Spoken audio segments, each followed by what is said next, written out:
Olá galera, tudo bem? Bom, dando prosseguimento no conteúdo, hoje a gente vai falar sobre a bacia platina, né? A última bacia e das mais importantes do território brasileiro. Ela também pode ser conhecida como bacia da Plata ou bacia platina.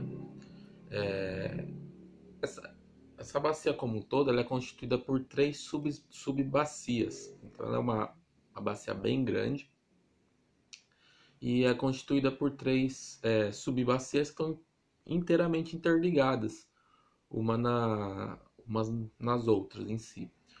Quais são essas três subbacias em si? A bacia do Paraná, a bacia do Paraguai e a bacia do Uruguai. Então essas três bacias, essas subbacias, apesar que elas não são consideradas subbacias, mas em si bacias em si, essas três bacias elas formam a bacia platina, tudo bem? Além disso, essa bacia, a bacia platina, ela drena além de terras brasileiras, né, terras do Paraguai, do Uruguai e da Argentina. Então essa bacia, ela também ela também faz parte de outros territórios da América do Sul, do Brasil, do Paraguai, do Uruguai e da Argentina. Esse mapa que está logo embaixo aqui, ele mostra muito bem todo o território da Bacia Platina. Então você pega toda uma extensão ali do território brasileiro, você pega a região sul, você pega a região sudeste. Então é muito importante destacar a Bacia Platina e consequentemente a bacia do Paraná é a nossa bacia. Então toda a água que a gente drena aqui em Bauru e todo o território do estado de São Paulo é a bacia do Paraná, tudo bem? Que constitui a bacia platina. Então, só voltando, então vocês observam, pega todo um território ali, ó, do sudeste, do próprio centro-oeste brasileiro também, ali, ó, Mato Grosso, Mato Grosso do Sul, Mato Grosso. Você pega um pequeno trecho do território paraguaio, então ali a região leste do território paraguaio, a região norte do território uruguaio, mais no extremo ali, ó, e um pedaço também do território argentino. Vou até aproximar aqui, ó. Então vocês vêem um pedaço bem ao norte do território uruguaio, um pedaço do território argentino e o leste, né, do território paraguaio. Então esses outros países também são drenados, esse pedaço, pela bacia da bacia platina. Bom, e essa bacia está na região mais habitada do Brasil em si. Então, por exemplo, a gente tinha citado a bacia amazônica. Bacia amazônica está numa das regiões com menos população do Brasil. Então, por mais que ela seja a maior bacia hidrográfica brasileira, a amazônica, está num território que praticamente é muito grande, com uma população muito pequena, diferentemente da bacia platina.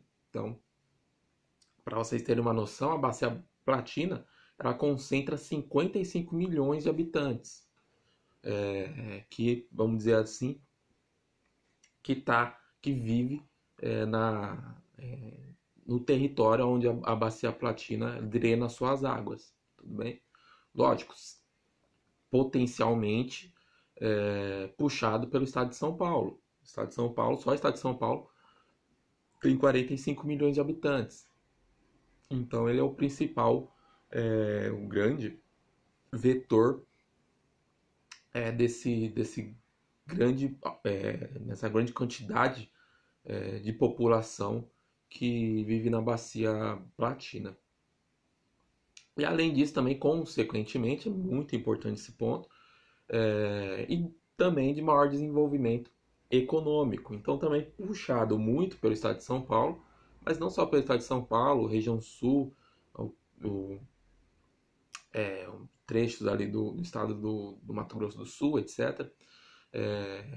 Também está, sua área está em uma região muito forte economicamente. Também, diferentemente, vamos pegar como exemplo, a bacia amazônica. A bacia amazônica, como eu falei, é a maior bacia do mundo, etc. Mas está numa região não tão habitada e também com uma economia não bem fraca, vamos dizer assim, porque é uma região com territórios que quase inexploráveis ainda, tudo bem? Outro ponto também importante da Bacia Platina, a produção de energia. A Bacia Platina é produz, né, a maior parte da energia utilizada no Brasil. Então, principalmente puxada pela usina de Itaipu, como a gente acho que todo mundo já ouviu falar sobre ela, mas com outras usinas também. Em São Paulo tem várias usinas hidrelétricas, Ilha Solteira, próprio aqui próximo da gente também, na nossa região, a gente tem várias usinas hidrelétricas.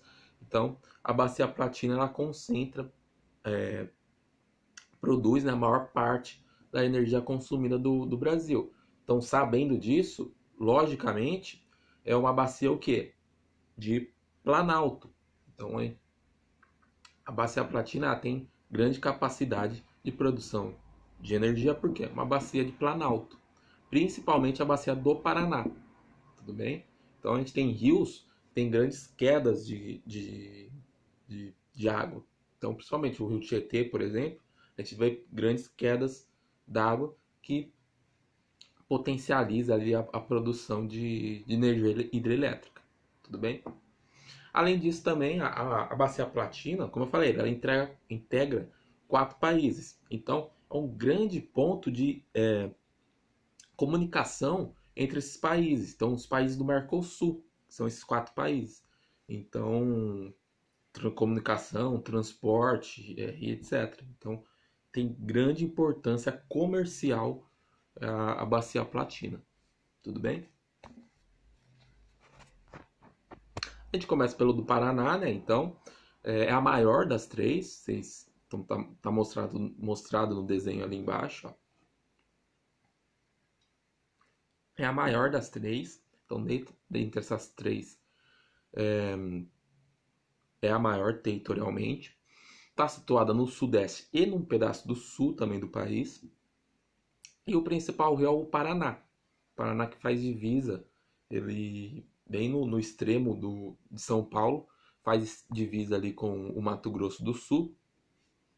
Então é o Rio Paraná. Esse rio é a junção do Rio Grande e do Parnaíba, que aí formam o Rio Paraná.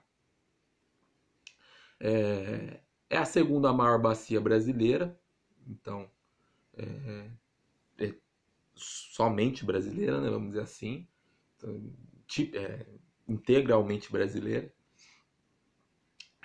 E tem, como eu falei antes, tem um grande potencial hidrelétrico. Então, em São Paulo, a gente vê muita usina hidrelétrica, principalmente no Rio Tietê.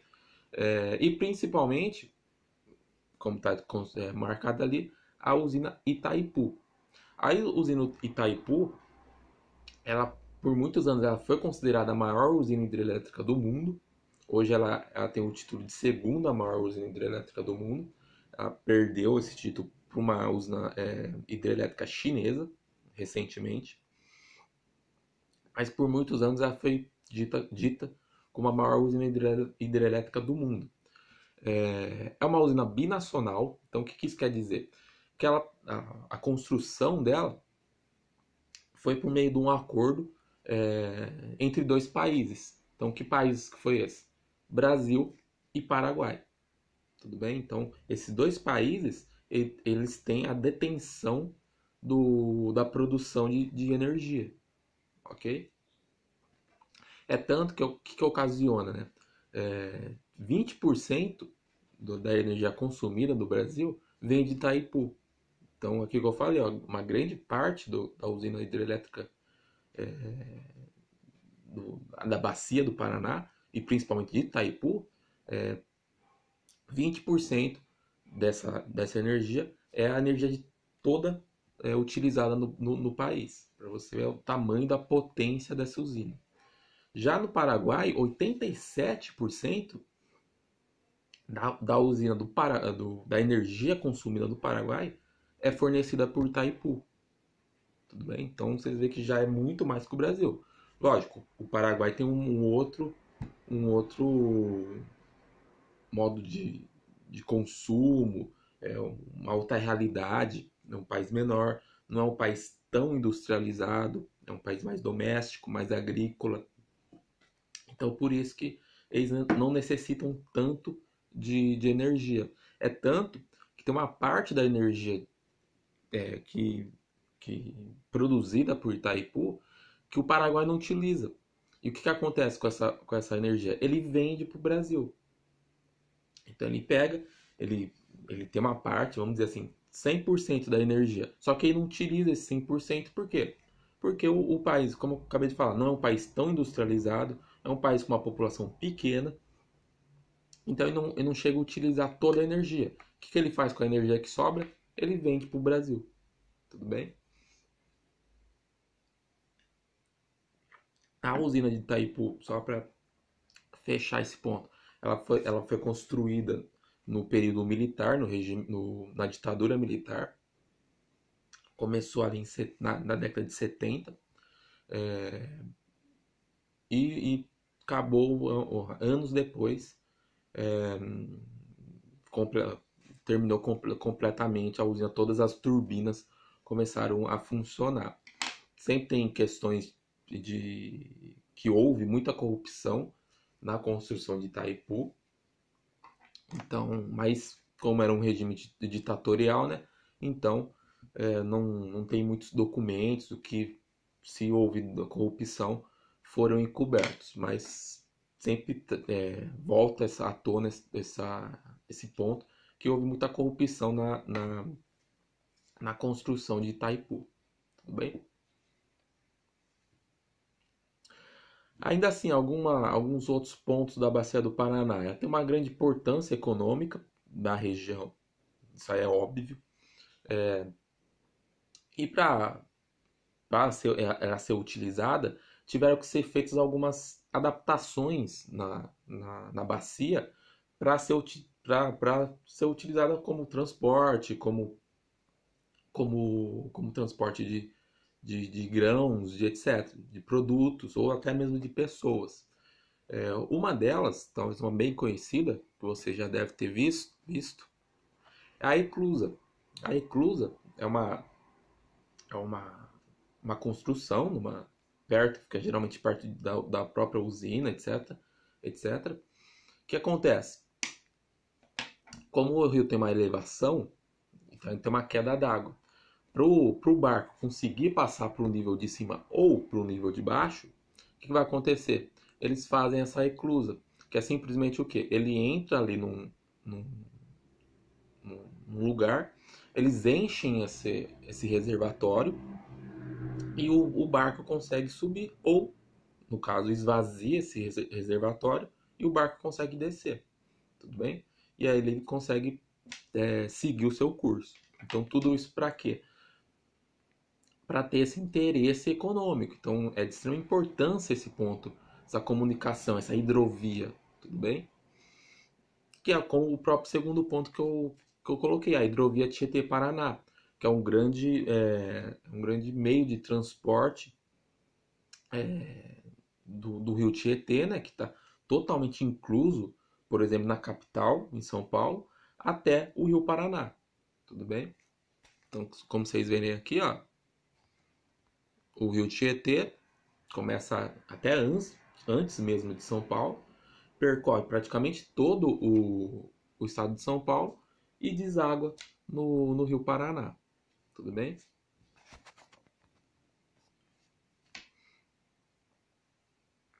E além disso também é o uso, né? Então você tem um grande uso de agrícola em todo o estado de São Paulo, um grande uso industrial, um grande uso doméstico. Isso não só no estado de São Paulo, um trecho também do estado do Mato Grosso do Sul também. Você tem todo esse uso da bacia nesses pontos, agrícola, principalmente industrial, que essa região, principalmente São Paulo, é uma região, voltando, muito industrializada, e doméstico também. Consequentemente, o que vem junto com isso? Problemas.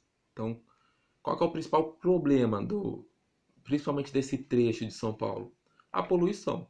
Então você tem poluição do esgoto e lixo doméstico, mesmo a gente estando numa zona bem industrializada e desenvolvida, vamos dizer assim, é uma região que carece muito de tratamento de água, tratamento de esgoto. Então, aonde que cai diretamente o lixo e o esgoto da população? No rio. A gente aqui em Bauru mesmo, a gente tem um exemplo clássico disso, o Rio Bauru. Não só isso, como também o lixo industrial também, principalmente a região metropolitana de São Paulo, a gente tem várias indústrias, tem um marco ali de indústria em São Paulo. São Paulo, São Bernardo, Grande ABC, Diadema, Osasco. Tem muitas indústrias ali. E muitas jogam o lixo aonde? Nos rios, nos afluentes e etc. Tudo bem? E além, claro, a poluição por agrotóxicos. A gente tem mais aqui para o centro-oeste, paulista, mais para o norte, a gente tem grandes plantações, cana-de-açúcar, etc. E a utilização de agrotóxicos poluem também os rios, tudo bem? Então poluem as bacias dos rios da bacia do Paraná, ok? E aí a gente vai para as outras duas, né? Que as duas não tão faladas bacias que compõem a bacia platina, que é a bacia do Paraguai e a bacia do Uruguai. A bacia do Paraguai, principal rio, o próprio Paraguai, o rio Paraguai. Ele é navegável porque ele está numa região muito de planície. Então, ele está numa região de planície, é totalmente navegável.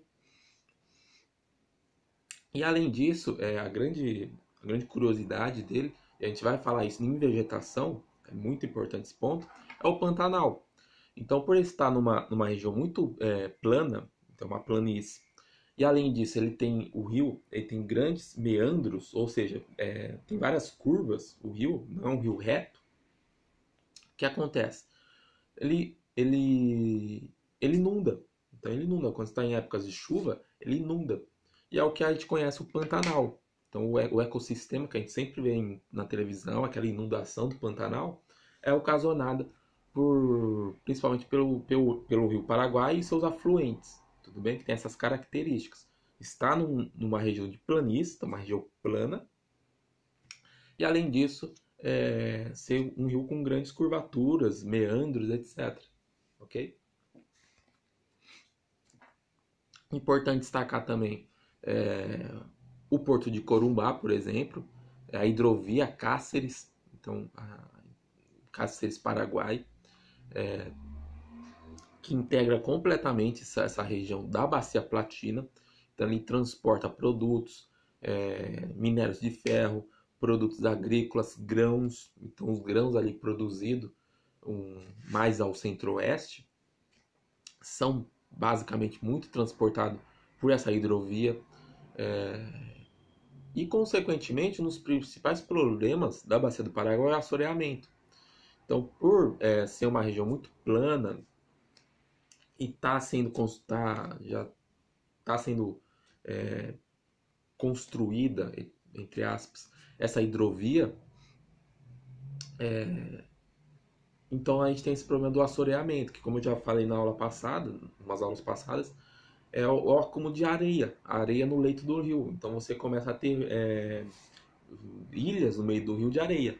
Então isso é extremamente danoso para o rio, tudo bem? E por último, o rio Uruguai, a bacia do Uruguai. Então, o rio principal é o rio Uruguai, ele é formado por dois rios, o Canoas e o Pelotas. Ele é a menor bacia das três. Então vocês veem ali pelo desenho ali, ó. É bem pequenininho. Principalmente está ali na região de Santa Catarina e do Rio Grande do Sul. Ele tem um grande potencial hidrelétrico, só que ele não é utilizado. Ele é muito pouco aproveitado esse potencial. Não serve tanto para navegação, porque é rios bem de planalto, então é pouco utilizada para navegação, mas para energia teria um grande potencial, mas pouco utilizado. Tudo bem?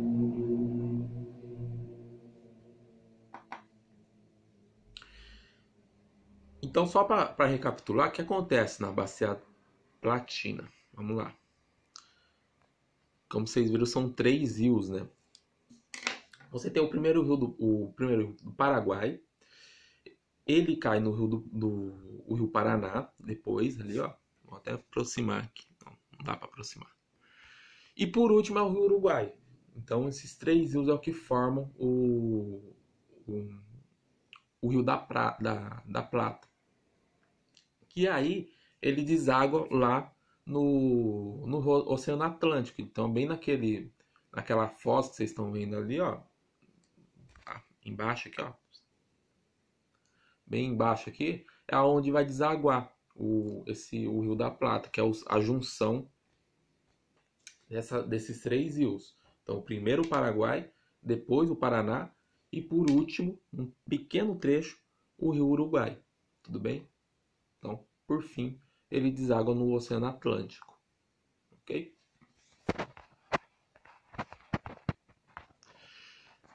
E para finalizar aqui, um dos pontos muito importantes também da bacia Platina é o aquífero Guarani. Então acho que todo mundo aqui já ouviu falar sobre o aquífero Guarani. Ele é a segunda maior fonte de água subterrânea, então aquela água que fica embaixo, fica em rochas subterrâneas do planeta. E tem ocupa uma área de 2,8 milhões de quilômetros. Ele só perde o Altar do Chão, que a gente já falou, que ainda o Altar do Chão é pouco conhecido. O Guarani ele é mais conhecido, já é bem estudado. Ele abrange 4 países: Brasil, Argentina, Paraguai e Uruguai. Entretanto, como vocês estão vendo no mapa, né, o Brasil ocupa a grande área do aquífero Guarani está no Brasil. Inclusive a gente está bem em cima do aquífero Guarani. E além disso, tem uma grande importância, né? Você tem uma questão ambiental, para você ter o equilíbrio de águas subterrâneas e superficiais, e uma grande questão, uma grande importância econômica e social. Então você tem pessoas que utilizam a água do aquífero Guarani, você tem empresas que utilizam a água do aquífero Guarani, tem empresas que querem explorar essa água indiscriminadamente. Então, assim, é uma grande importância e principalmente ambiental. Então, sempre precisa ficar com o olho bem aberto sobre o aquífero Guarani, porque ele está numa zona, como eu falei, industrial. Isso é extremamente importante. Toda a bacia platina está numa zona industrial. O aquífero Guarani está numa zona industrial, extremamente industrial, e é muito questão de preocupação, questões de poluição do aquífero Guarani. Então, sempre precisa ficar de olho ali nessa questão, tudo bem? Bom, por hoje era só, galera. Então, abraço.